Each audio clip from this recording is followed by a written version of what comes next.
예, 혁명국어 이정익입니다. 처음 인사드리고요.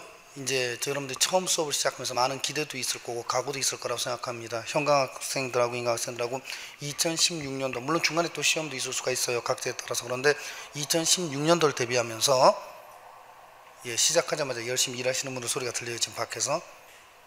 바로 앞에 소방서가 있어가지고 수업하다 보면 이제 많이 소리를 듣게 될 텐데 정말 열심히 일하는 공무원들의 소리를 듣게 될 겁니다. 자, 어쨌든 우리가 첫 번째에서 빨리 잡아야 된다는 건 바로 이런 거예요. 그러니까 우리의 목표를 얘기를 할 텐데 수업 들어가기 전에 첫 번째는 일단 국어라는 자체가 지겨워지면 안 된다는 겁니다. 공부를 하는 데 있어가지고 난 이거 보기 괜찮아, 내지는 좋아, 그럼 굉장히 좋은 건데 보기만 하면 정말 짜증나, 이러면 정말 공부하기 힘들거든요. 그러니까 우리 첫 번째 목표는 국어는 할만하다, 공부한 만큼 성적이 나온다 라는 거를 이제 우리가 목표로 하고요. 두 번째는 정확한 이해입니다. 그러니까 쉽게 얘기해서 우리가 문제 많이 풀면 되지 라는 얘기를 하는데 그건 아니에요. 그냥 기본 이론이 정확하게 있으면 문제가 응용이 돼서 상관이 없는데 안 그러면 문제마다 흔들릴 수가 있다. 즉 한마디로 컨디션을 따라갈 수가 있다는 건데 그건 안 된다는 얘기가 되는 거죠. 여기서 잠깐 설명하고 싶은 것은 우리가 문제를 보면 이론 문제라는 게 있고 응용 문제라는 게 있습니다. 예를 들어서 수학 같은 경우에는 수식 문제, 식이죠. 이론을 하는 게 중요하잖아요. 그래서 우리가 보통 예를 들어서 명제를 외우기보다는 문제를 많이 풀어야 된다고 얘기를 하죠. 거기 비해서 국사 같은 경우는 어떻게 되죠? 물론 사료 문제가 있긴 하지만 어쨌든 이론 문제잖아요. 많이 외우면 돼요. 근데 국어는 어떻게 되느냐? 그 가운데 있습니다. 그러니까 이론은 정확하게 알아야 돼요. 근데 실제 문제가 나올 때는 어떻게 되느냐? 표준 발음법이라든지 한글 맞춤법이라든지 로마자 표기법이라든지 이런 식으로 응용된 게 나온다는 얘기가 되는 거죠. 다시 한번 얘기를 하지만 국사는 몇 년도에 누가 뭘 했다라는 걸 외워버리면 그만이에요. 수학 같은 과목, 예를 들어서 세문학 회계 같은 경우에는 일단 이론 알면 식을 풀어야 됩니다. 중간에 가다가 실수하면 큰일 나죠. 그런데 국어는 아주 묘해요.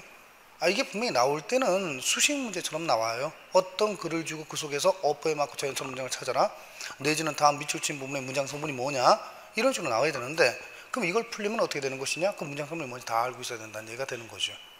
이게 참 애매하다는 얘기가 되는 거예요. 그래서 보통 이 국어를 할 때 양쪽으로 호불호가 나뉘는 겁니다. 그러니까 뭐 어떤 사람들은 이론할 필요 없다, 해봤자 어차피 감으로 푸는 것이다. 그러니까 선생님들도 이제 거기에 따라가서 뭐 국어만 공부하느냐, 빨리빨리 하자, 이런 얘기를 하는데 빨리빨리 하면 좋은 건 있어요. 왜냐하면 기본적으로 20문제 중에서 누구나 풀 수 있는 문제를 줘요. 한국 사람이니까. 그게 몇 점 정도 되냐? 그러면 45에서 50에서 60점 정도까지 주고요. 조금만 공부를 하시잖아요. 그러면 아주 머리가 나쁘지 않은 경우에는 한 70점까지 문제가 나옵니다. 점수가. 그러면 이제 좀만 더 올리면 되겠네? 해서 안심을 하게 되는데 거기서부터 시작해서 75부터 90이나 85까지 올리는 경우가 아주 힘들어져요. 이 난도 조절을 해버린다는 얘기가 되는 거죠. 그러니까 결국 여러분은 지금은 몇 점 맞느냐의 싸움으로 들어가지만 곧 있으면 내가 몇 개를 틀려야 되지라는 문제로 들어간다는 얘기가 되는 겁니다. 경험 있으신 분은 다 알 거예요. 이걸 한 문제 때문에 싸우는 거거든요. 그래서 그 과정이 잘 가야 된다는 것과 함께 자, 우리 공무원 국어는 세 단계로 나뉘어져요. 우리가 보통 공무원 국어를 얘기를 하면 첫 번째는 뭐냐 그러면 문법이라는 게 있죠. 이 문법이라는 포인트가 이제 우리가 배우는 겁니다. 지금 현재 혁명국어 이 파트가 되는 건데 문법이라는 파트가 있고요. 우리 혁명국어 1권이 여기에 해당합니다. 두 번째는 어휘라는 파트가 있죠. 이게 이제 혁명국어 2권에 있는 뒷부분을 얘기하는 거고요. 다음 세 번째가 독해라는 부분이 있습니다. 이 독해라는 것이 혁명국어 2권에 있는 독해 앞부분하고 3권에 있는 현대문학 고전문학이 있는 건데 이 세 파트가 합해져서 20문제가 나오게 되는 것이에요. 보통 문법에서 7문제, 어휘에서 5문제, 독해에서 7문제라고 되어 있는데 이렇게 되면 총 숫자가 19개밖에 안 되잖아요. 그러면 높임법과 높임말이라는 게 있어요. 쉽게 해서 높임법은 문법에 들어가고 높임말은 어휘에 들어가거든요. 그래서 그게 하나가 더 끼어가지고 20문제가 된다는 얘기가 되는 것이고, 요건 앞으로 여러분한테 내가 유형을 정확하게 가르쳐 드릴 겁니다. 이 처음부터 얘기하자마자 유형이라는 벌써 이걸 가르쳐 드리는데 우리가 고등학교 때 학교를 다니다 보면 국어 선생님을 만날 때가 있고 시험 선생님을 만날 때가 있죠. 국어 선생님은 누군지 알죠? 시를 가르치면서 감동하고 비문학을 가르치면서 우리에게 이 전인 교육을 시켜주는 분들이 국어 선생님이라면 사실 시험 선생님은 그런 거 안 따져요. 들어오자마자 예를 들어서 모의고사가 뭐 50문제면 1번부터 6번까지 뭐고 7번부터 몇 가지 뭐고 지문이 몇 개가 나오는데 그 지문에는 인문사회 과학기술 예술 언어가 있고 한 지문에는 무조건 3문제가 나오고 4문제 나오면 그건 어휘 나오는 거다, 이렇게 딱딱 집어져 버리거든요. 물론 전인교육을 위해서는 이건 별로 좋지 않을 수가 있겠지만 우리 지금 전부 다 시험 보러 왔잖아요. 그죠? 따라서 일단 유형을 알아야 돼요. 그래서 유형 20문제니까 20개 유형이 있고요. 그 중에서 한쪽이 많이 나올 때도 있고 적게 나올 때도 있지만 요건 여러분이 나중에 나오고 기출문제 풀다 보면 매년마다 내가 한 10개년 정도 각 직렬마다 어느 유형에서 몇 문제 나왔는지를 다 그래프를 그려놨어요. 보면 대부분 다 요 20개 유형에서 다 나오게 돼 있습니다. 물론 가끔 가다가 추론 방식과 오류 같은 경우에는 좀 빠질 때도 있고 맞춤법이 조금 더 많이 나올 때도 있지만 거의 대부분 이 유형을 따라간다는 얘기가 되는 것이죠. 그럼 결국 입안에서 우리가 해야 될 것은 바로 여기 있는 이 파트를 중심으로 간다는 얘기가 되는 것이고, 첫 번째 넘어야 될 이것이 언덕이에요. 고등학교하고 달라서 7차 교육과정에서는 항상 다음 글을 읽고 물음에 답하시오만 나왔을 거예요. 근데 이 공무원 국어에서는 일단 문법이 나옵니다. 그래서 이 파트가 만약에 안 되면 일단 기본적으로 합격은 아예 안 되는 거라고 생각하시면 돼요. 단 여러분들이 일단 우리 학생들이 나뉘어지거든요. 나중에 첫 번째는 수험생이 있고요. 지금 여러분들이요. 두 번째는 이제 합격 예비생이 있고요. 세 번째는 합격생, 이렇게 셋으로 나뉘게 되는데 거의 100% 중에서 50%가 수험생에서 끝나요. 그러니까 허수라는 거죠. 이 허수가 뭔지 알죠? 여러분 중에서는 다 이제 시험장 가시면 나중에 뭐 경쟁률이 79대 1 이거 하나 신경 쓰지 마세요. 왜냐? 올해도 여러분들이 공부 하나도 안 하고 시험 치고 오신 분들이 있죠. 왜 공부 하나도 안 했는데 국가직 나온다니까 뭐 한번 가보지 뭐 해가지고 갔는데 보니까 뭐 괜찮게 나왔어. 공부 하나도 안 했는데 55점 나오더라고. 그래서 여러분은 이제 거기 함정에 빠진 거예요. 이거 잘못 빠지면 못 벗어나요. 뭐 하나도 공부 안 했는데 뭐 그 점수 나오더라고 하는데 공부하면 떨어지거든요. 그래서 이분들이 허수예요. 이분들은 이제 수험생이라고 합니다. 조금 공부를 좀 해가지고 점수를 정말 카운팅할 수 있는 사람들. 이상하네. 왜 오늘은 맞춤법 이렇게 많이 나왔지?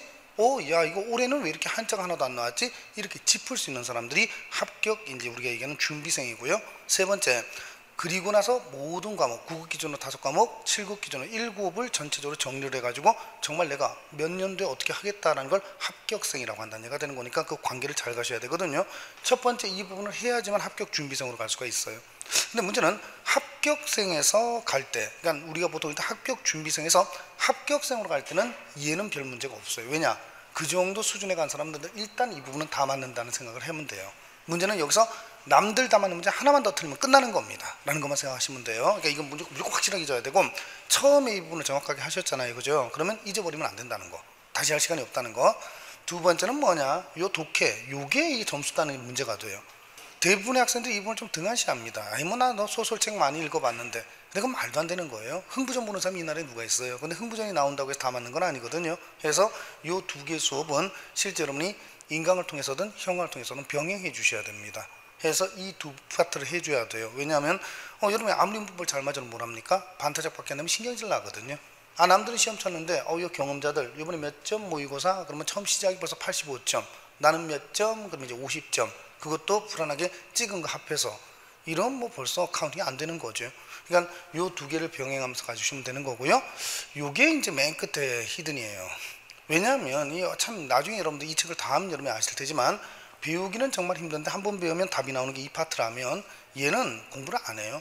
왜냐면 우리가 안 쓰는 겁니다. 우리 고사성어 쓰면서 삽니까? 속담 쓰면서 살아요?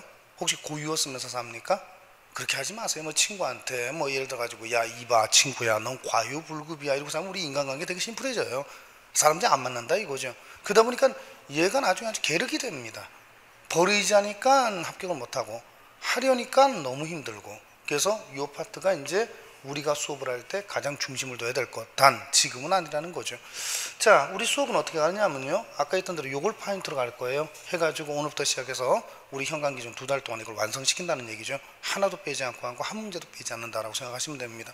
두 번째는 거기 앞에서 얘를 같이 들어갈 거란 얘기가 되는 겁니다. 여기까지는 이 시간에 건드릴 수는 없습니다. 괜히 아까 했던 과유불급이라고 되지도 않을 걸 막 읽어보고 집에 가서 공부하는 건 안 되니까 단 요 파트까지 들어갈 거예요. 그래서 요 파트는 일단 여러분하고 나하고 하나씩은 하지 못하지만 실제로 여러분이 공부할 수 있도록 만들어서 뒤에 갔을 때 정상 들어가면 여러분이 얘하고 얘는 현강에서 듣든 인강에서 듣든 여러분이 좀 신경 쓰셔야 돼요. 그래서 이 두 개가 끝나고 나면 그때쯤 되면 얘를 여러분이 알아야 돼요. 내가 여러 가지 방식을 써줄 거예요. 좀 이따 다 말씀드릴 텐데, 그래서 그때 가서 내가 어휘 수업을 만약에 하게 되잖아요. 아주 짧게 할 거거든요, 특강으로. 그럼 그때는 여러분들이 두 부류가 있을 거예요. 하나는 하나도 몰라서 들어오는 사람들, 열심히 배우려고 여러분처럼 일단 나하고 수업을 했으니까 아는 사람들, 그런데 아는데 정리가 아직 안 된 사람들, 누가 더 셀까라는 얘기가 되는 거죠. 우리가 처음 수업을 할 때 기본반을 시작을 합니다. 우리가 오늘 시작하는 이 혁명국어 2달 동안 현강 기준으로 하게 될 텐데, 입안에서는 내가 여러분한테 가장 아까 얘기한 거 있죠? 국어가 할만하다는 것과 두 번째는 일단 열심히 배우고 내가 이해시키도록 많이 노력할게요. 그런데 이 문법하고 독해라는 첫 번째 기본 이론이 끝나잖아요. 그럼 그때부터는 내가 여러분 입장이 달라져요. 그때는 이해를 시키는 게 아니고 이 출신자들은 당연히 그 다음부터 문제를 풀면 풀려야 됩니다. 우리가 잃어버린 게 바로 이거예요. 열심히 했는데 안 된다라는 건 없어요. 그러니까 그걸 만들어 드려야 되거든요 라는 거니까 바로 그 파트 문법이 들어간다라고 생각해 주시고요. 오늘은 첫 번째 시간 수업을 끝낸 다음에는 여러분에게 계획표 짜는 거를 가르쳐 드릴게요. 해서 첫 번째, 오늘 수업 1교시 끝날 때 여러분이 계획표를 짜는 걸 뭐 다 아시겠지만 짧게 한 3분 정도의 계획표 짜는 법과 함께 실제 여러분이 짜고 싶은데 그거 뭐 공식하고 양식 만들기도 귀찮고 하는 사람들은 요거 내려받을 수 있는 데를 가르쳐 드리겠습니다. 해서 요걸 얘기하고요. 다음 두 번째는 두 번째 시간 끝난 다음에는 어휘 파트를 어떻게 할 것이냐를 가르쳐 드릴게요. 그러니까 처음에 시작하면 이거 뭐 광고밖에 안 되니까 수업 열심히 하시고 첫 번째니까 해서 1교시, 2교시 해가지고 첫 번째는 계획표, 두 번째는 어휘 이렇게 한다라는 것과 그 다음 세 번째 시간은 숙제에 대해서 말씀드리겠습니다 라는 거고, 부담은 안 드릴게요. 단 대신에 나하고 경험자들은 아시겠지만 조금 더 정확해지고 빨라진다라고 생각하시면 됩니다. 그래서 첫 번째 시간 끝날 때는 여러분한테 계획표에 대해서 말씀드리도록 하겠습니다. 자, 이제 수업 들어가죠. 여기까지가 오리엔테이션이었습니다. 8분 정도 걸렸네요. 자, 우리가 첫 번째 보면 아시겠지만 문법의 기본 단위와 용어의 개념이라고 되어 있습니다. 이 파트가 바로 뭐다? 공무원 국어, 혁명 국어의 문법 파트다라고 생각하시면 돼요. 근데 여기서부터 이제 좀 달라요. 다른 모든 기본서는 여러분 아시겠지만 첫 번째가 언어와 국어 이렇게 시작되어 있습니다. 그래서 랑그라든지 파롤이라든지 이런 게 들어오면서 아주 이렇게 고급스럽게, 난 좀 이해가 안 되는 게 언어와 국어는 처음부터 가르칠 필요가 없다는 거죠. 여기서 이제 여러분한테 난센스 퀴즈를 가르쳐 드릴게요. 넌센스가 아니고 뭐라고요? 난센스. 그건 뭐 중요해요. 앞으로는 중요해집니다. 이게 외래어 표기법을 한 거예요. 외우는 방법은 너보다는 내가 센스가 있다는 겁니다. 난센스. 뭐 이렇게 말도 안 되게 배우냐라고 하겠지만 어쩔 수 없어요. 아보다는 어로 가야 되는 게 맞거든요. 1억의 외래에서 벗어나기 위해서. 그런데 특이하게 몇 개만 어가 아닌 아가 있어요. 이런 걸 예외 현상이라고 하는데, 예외 현상은 그렇게 배울 수밖에 없어요. 일단 너야 나야 난센스 퀴즈 하나 낼게요. 우리나라 말이 우랄 알타이어 들어가는 거 다 아시죠? 다 아시죠? 한번 들어봤죠? 왜 우랄 알타이어라는 말이 좀 어감이 이상하니까 다 외우잖아요. 그죠? 그 우랄 알타이어 들어봤을 거예요. 우리나라 말이 우랄 알타이어예요. 자, 그럼 여기서 한 학생한테 물어봐요. 내가 우랄 알타이어의 특징을 얘기해 보세요. 그럼 당연히 여러분은 아마 그럴 거예요. 몰라요. 아직 안 배웠으니까 가르쳐 주세요 라고 하겠죠. 그죠? 그럼 내가 두 번째 질문 보여줄게요. 저 혹시 남학생이에요? 여학생이에요? 그랬더니 여학생이에요 그러는 거예요. 그래서 내가 아닌 것 같은데, 나 이러면 신고당하겠죠. 그죠? 여학생한테 아닌 것 같은데 그럼 안 되잖아요. 그죠? 여학생이래요. 여학생이래. 질문할게요. 여학생이니까 하나 물어보겠습니다. 여자의 특징에 대해서 얘기해 보세요. 몰라요. 아니 당신이 여자라면서요. 그냥 여자의 특징에 대해서 얘기해 보라고.